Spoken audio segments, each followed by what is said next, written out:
If selling makes you cringe, it's because you've been taught the wrong way to do it. Okay. Now, this may come as a surprise to you, but we are selling something every single day in some aspects of our lives. Whether you might be familiar with it or aware of it or not, it is the truth. And I'm going to prove it to you. Okay. Because we've got to get over this whole shenanigans around selling, feeling sleazy when it doesn't have to, but it is based on your experiences, and it's also based on how you've learned or rooted in fear for some other reason. Okay, so I want to help debunk some of these myths, but I also want to first prove to you exactly how it is that you're selling every single day. Because you're probably like, what? What do you mean I'm selling every single day? No, I'm not. That's not part of my job. That's not part of my role, but it is. Okay, so for example, when you are going to a job interview, aren't you selling your skill set, your talent, your years of experience, right? You are proving in some way through your resume, right? Now, people look good on paper, but when they get in that interview, can you articulate exactly what's on that paper? Can you deliver, right? Can you, you might have to go through some sort of different assessments to prove to the employer that you are the one for them to hire, because there are a lot of applicants, there are a lot of qualified candidates, especially in this current climate we're in.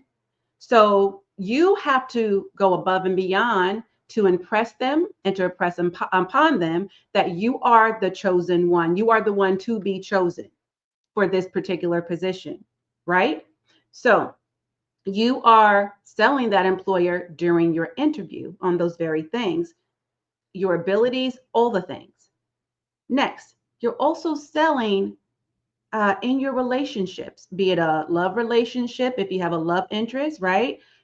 If you're in the dating scene, if you are, trying to establish a new friendship, a new business partnership, when you are establishing a new relationship with anyone, you are selling yourself so that they know that you're someone that they actually want to be in a relationship with, right? For example, especially in the early stages, right? You're having conversations, you're getting to know each other, you're talking about your common interests. What do you have in common? What are some similarities?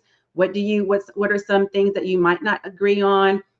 I don't know, you might get into your religion, your religious background or your spirituality. That might be a part of the conversation. What your lifestyle is like, right? Is their lifestyle conducive to yours, right? Do you guys mesh? Do you have the same mindset?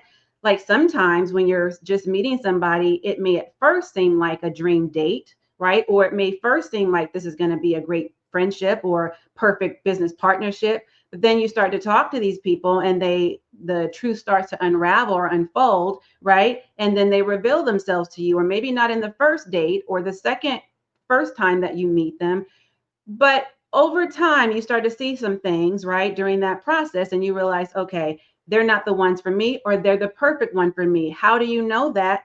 Is because they have sold you on the idea, and just through conversation, that this is someone you want to rock with. You understand what I'm saying?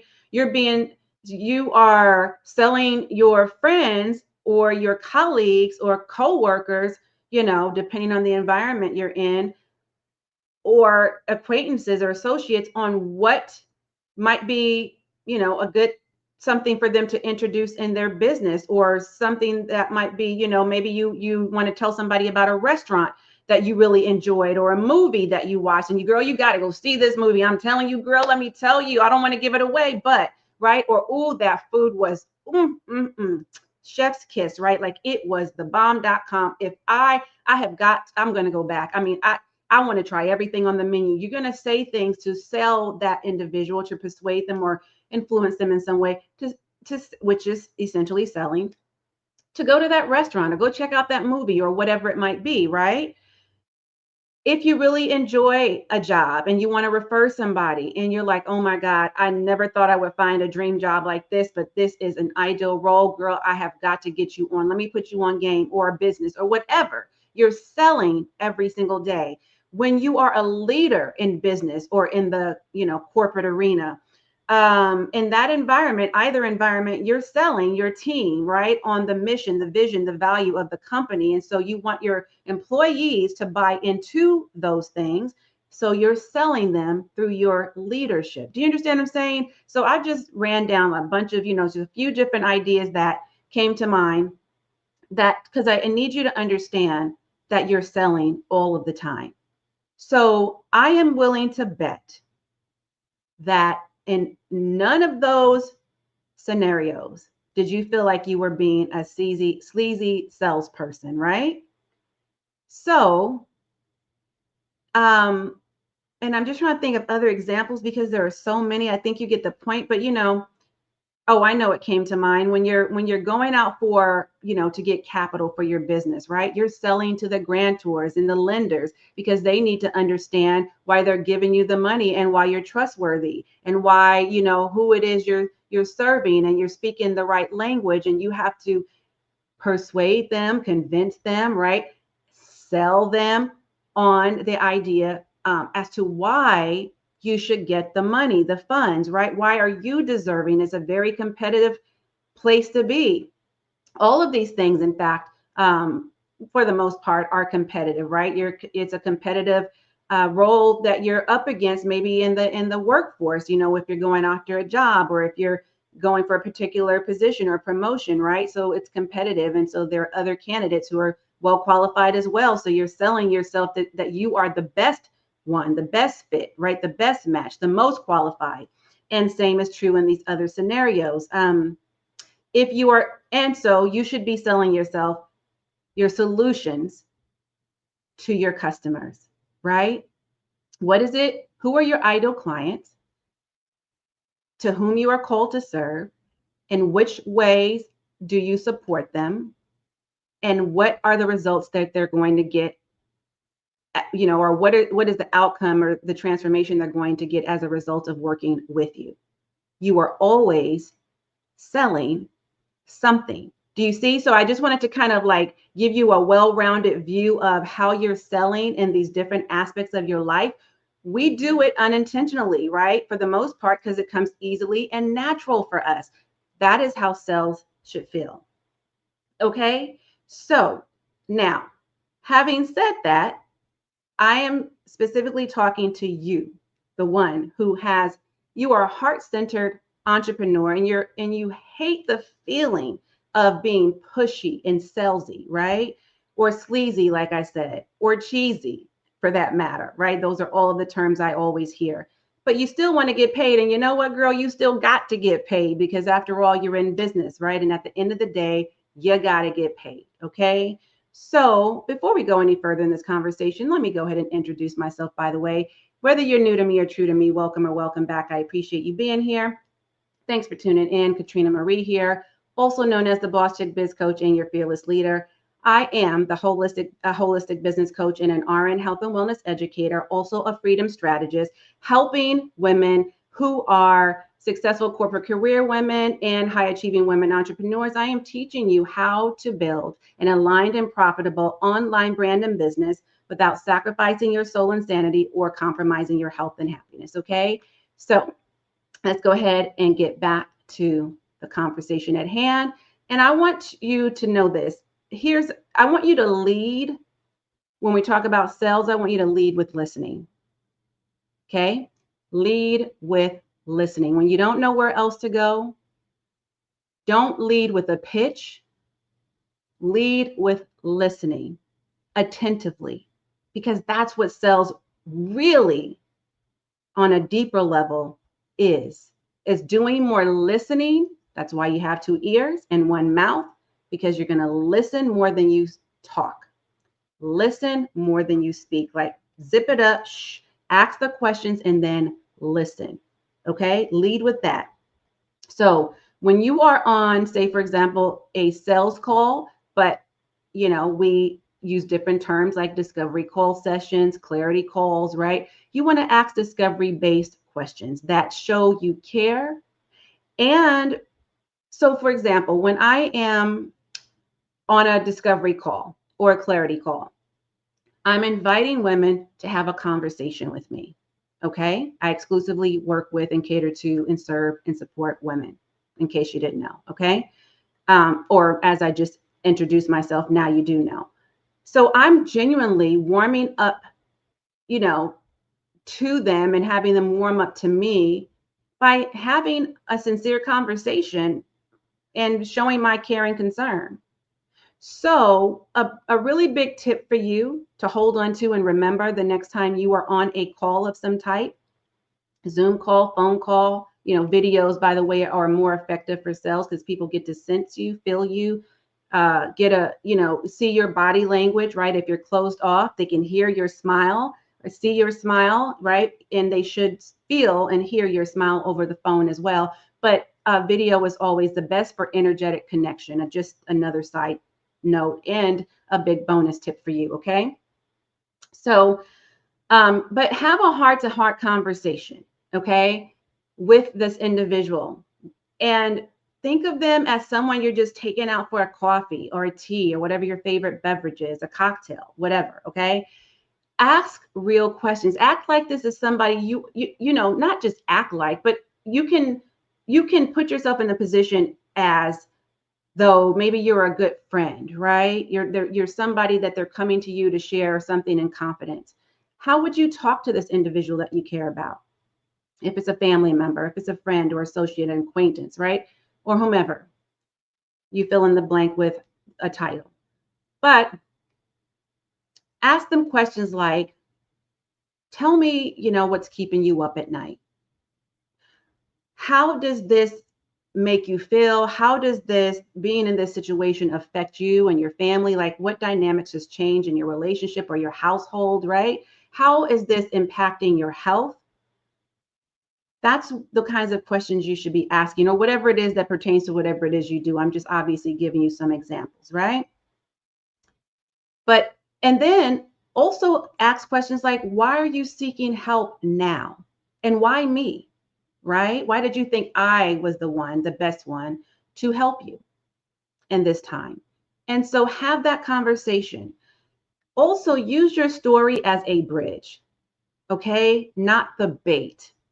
That's another reason why so many people who don't like to sell don't like to sell, because they feel if you are on the other side of being sold to, you might have been baited into a certain thing in the past, right? Maybe you attended a seminar or webinar, or you jumped on a call with somebody, or whatever the case might be, but you landed up in this person's, in a one-on-one call or Zoom conference, or in a conversation in a corner somewhere at a seminar or what have you, and you felt baited into that situation.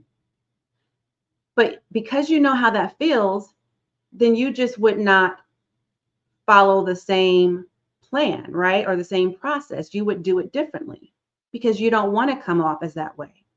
So you're going to use your story as a bridge. Stories are great because it allows people to know they're not in this alone. Okay, number one. It also allows them to resonate with you, and you are relatable. And stories help us to really connect, right? So when I've ever shared my story right here on this platform, when I meet someone on a phone call or a Zoom call or in the corner of a networking function or what have you, there's already a connection right there, you see? So use your story as a bridge to connect. Share what you've overcome, right? So they can see what's possible for them. People need to see themselves in you and your story. Okay, so speak from a place of pain, meaning that you understand what they've been through and what their frustrations are, similar to what I did here, right? You don't feel sold to, you're just listening in. It's a conversation. You're like, wow, she's talking to me. She gets me. But after I speak to the pain, I'm not going to stay there because you are already experiencing pain, right? You don't need to go into deeper pain. I don't need to talk your ears off to death about the pain, right? We need to finally get to the solution. So briefly walk them through the journey, the transformation, what that looks like, what it feels like on the other side, because that's what they really want to know. How did you get from where you were to where it is you are now, because this is ultimately where they want to be, or maybe they want to even go beyond where you are now, but they at least want to get to the place of where you are now. Okay. So if you've gone from, being burnt out and struggling and lying in a hospital bed, right? And having some health issues to now being at peace with your life, internal peace. And that's what got you to the external success. And now you're able to balance all of these competing priorities with ease and grace. And now you teach others how to do the same. You want to speak to that transformation, you see? Because again, we want to be relatable and we want people to resonate with us. And that's why it's important to share our stories. Okay. Also, offer before you ask. Meaning, let me say it this way: serve with value first. Okay. So, through live trainings, through pre-recorded videos like what I'm doing now, okay, virtual or in person works well. I love doing things in person whenever I can, just because it's a different energy. But being on camera is the next best thing to that. So I know a lot of people want to have, go with the faceless channels. Oh, looks like my battery's running low, but that's okay. We got some time. People want to go through, doing the faces channels. I say go with showing up on camera. It's always the best way, more effective for sure. Just like you're feeling this energy from me, you feel this so much more than you do without, being in person or having a faceless channel. Okay. But build communities, free communities. You can do, there's a gazillion and one platforms out there. Build community right here on YouTube. Offering clarity calls, discovery calls, downloadable resources, however you can give people value. Then you go into the sell. But don't forget, sales are the solution, right? That's the solution. People are waiting for you to tell them how you can help them. It is a sacred invitation to the transformation you can get for someone. Okay. So I want you to share with me which of these strategies feels really aligned with you and for you right now. And now I know you have a different perspective now that you've seen this through my lens and the 1,000,001 examples I gave you here. But I'm glad I did, because I want you to see yourself in these different scenarios. And I also want you to hear how you are selling all the time and it does not feel sleazy or cheesy or any of the other things, right? So let me know. Also, if you need any further support or guidance, then please do book your clarity call with me, okay? Because I am here to help you get from where you are right now to where it is you ultimately want to be, or at least to the next step, okay? We need to start reaching our milestones. And so however it is I can support you, I would love to have that conversation with you. Yes, essentially it is a sales call to see, what I can, if first of all, to make sure we're a good match. And so that I can hear your story, your struggle story, your success stories, and where it is you want to be, and how I can support you along your journey. Okay. So, but just as you felt comfortable with hearing this conversation and these examples I've given, that's exactly what it's going to be like on the call. So don't be afraid. Okay. Go ahead and book your call today. Now, my battery is running low, but thankfully we are right at the end here. That's my time. I'm going to tune out while you tune in. Be sure to share this video out with at least 3 friends, okay? At least 3 friends. And be sure to watch the next video that YouTube recommends. As always, and until next time, I am wholeheartedly in this journey with you. Bye for now.